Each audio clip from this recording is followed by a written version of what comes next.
Thank you for joining me for another Quick Hits conversation. Today, I would like to talk about how do you deal with the end of a friendship when a friendship breaks up, it's no longer working. And Rowley, I would love for you to kick us off first. What are your thoughts? I was thinking through examples of where this has happened in life, and I think the business context is probably easier, whereas personal, which is what we're talking about today, it gets a bit more complex. And sometimes, well, it's easier actually just to walk away and wish them well, for me, because otherwise you just start thinking too much, and especially with life being so busy at the moment, and friendships end. Sometimes it's just natural. Sometimes you just need to walk away and try and move on. Jim? Yeah, so this is an interesting question because I have ended very, very few relationships or friendships intentionally. I think the most common cause of death for a friendship is malnutrition. In other words, if you just don't feed it, or if you don't see each other, I mean, people just tend to naturally drift apart. And it's fairly easy to get over that. I'm actually curious whether women think about this more than guys do. Okay. So, I mean, women, I think, are a little bit more analytical and in tune with their relationship than guys, which honestly are just oblivious half the time. So I'm kind of curious what Karen thinks about that. Yeah, so I just experienced a loss of a 20-year friendship last year as a result of COVID, as a result of this humanity, this greater purpose of how we should treat each other.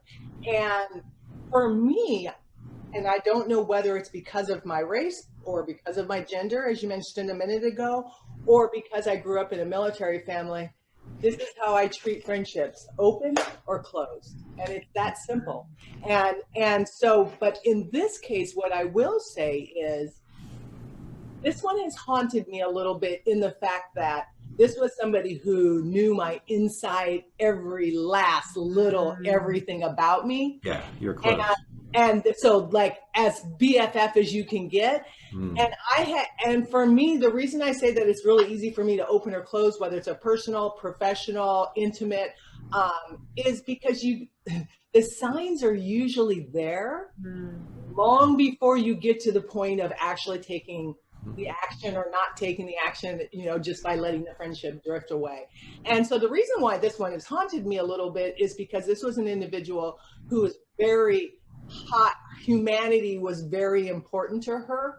Like that, from the moment she graduated from high school, she knew she wanted to do social causes and things like that. So where we split was when her value system changed. And when her value system changed and it was no longer who she was for the 20 years, I started to have trouble with that because I'm a people first person. And so when your value system shift away from that, I don't know what to do with that. And so that's kind of, it's haunted me because I didn't intend this one to end. Yeah. I've had situations where I tend to be one of those, and the three of you know me, but I'm kind of the person that reaches out. Hey, are you okay? Hey, I haven't heard from you. Yeah. And I am really slow to get the memo when somebody's trying to drift away from me. And then I start questioning, like, what did I do? And what did I do wrong? And why don't they want to be friends with me? And am I a bad person? And I ruminate a lot about when friendships end. And even when I proposed this subject, there were several friends that came up in my head that I'm like, I don't know what happened to that friendship. I don't know why it ended. And I'm not as good about, if there's a reason, like something happens and then I'm like, okay, cut that person out. Toxic. I'm good at that open close. But when it just stops working, that's harder for me. And fizzles, because you've got those almost two, don't you? You've got the open closed, right, and then the sort of fizzle to the end. And that's been, I think, probably more more acute over the last 18, 20 months or so, because it's, even though we have all been stuck at home, it has been incredibly busy. And as lovely it is to meet people and see people on Zoom, it's also, lots of people are doing it 8 hours a day for work, and then you've got to do the day job, and then you've got to see your friends on Zoom in the same place that you were in the office. And it's just like, so now, and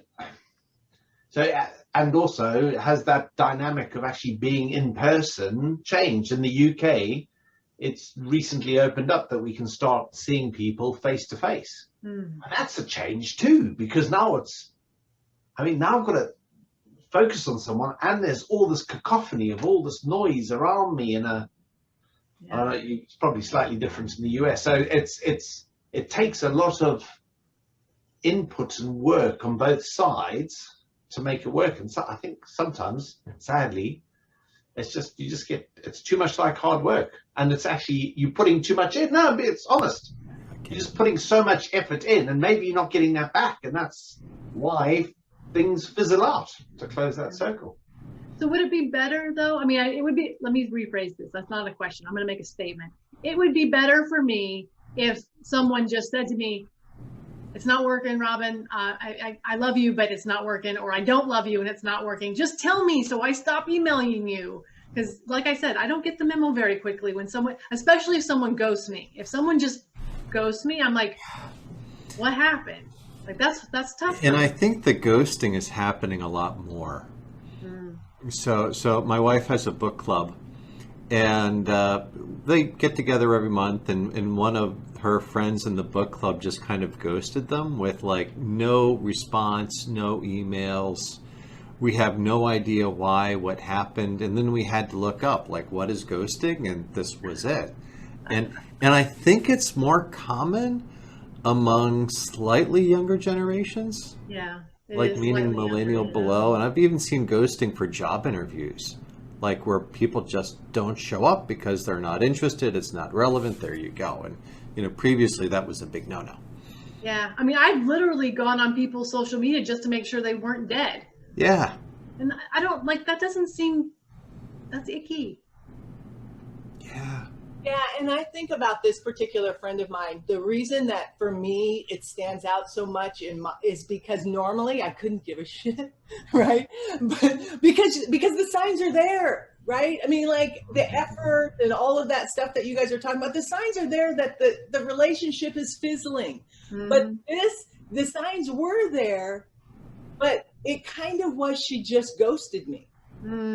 Right? Where it wasn't like, Karen, I can't relate to this stand that you're taking about unemployment benefits. I mean, that was what it was over. I can't, Wow. I can't stand with you on that subject, but she just stopped.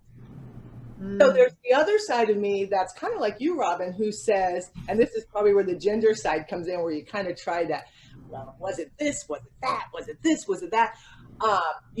For her, the other side of it that I think of, she was going through some difficulties with a prior relationship. So the other side of me is, should I check her social media to make sure she's not dead? I mean, like, I chuckle, but that when you brought up the topic we were going to have today, my thoughts were, man, she doesn't really post in social media. Where can I go to kind of check on her to make sure she's still alive? Because I do care that about her from that perspective. Sure. So I think technology has changed how we relate to people. The relationship that I had with her was all through text. We would see each other maybe once or twice a year. That just was how it was. 2020 and the way we all kind of closed up our worlds didn't impact that, because this happened very early on in the pandemic. But I think that the fact that we're less likely to face with people today than we would have, even 20, 30 years ago. 20 years ago wasn't that long ago. It's been a tough year for a lot of people and a lot of friends. So I'll just sort of make a public announcement here, because I know this goes on LinkedIn, is that everyone gets a free pass for me for the last year, right? Just because it's been hard. We're still friends. And y'all get a pass. I'm just saying that. Okay. Good deal. Well, that's our 10 minutes. Thanks for having this conversation with me about friendship. I really appreciate the friendship I have with each of you and that none of you have ghosted me. We'll do it again real soon. Thanks. Thank you. Thanks. Bye. Bye.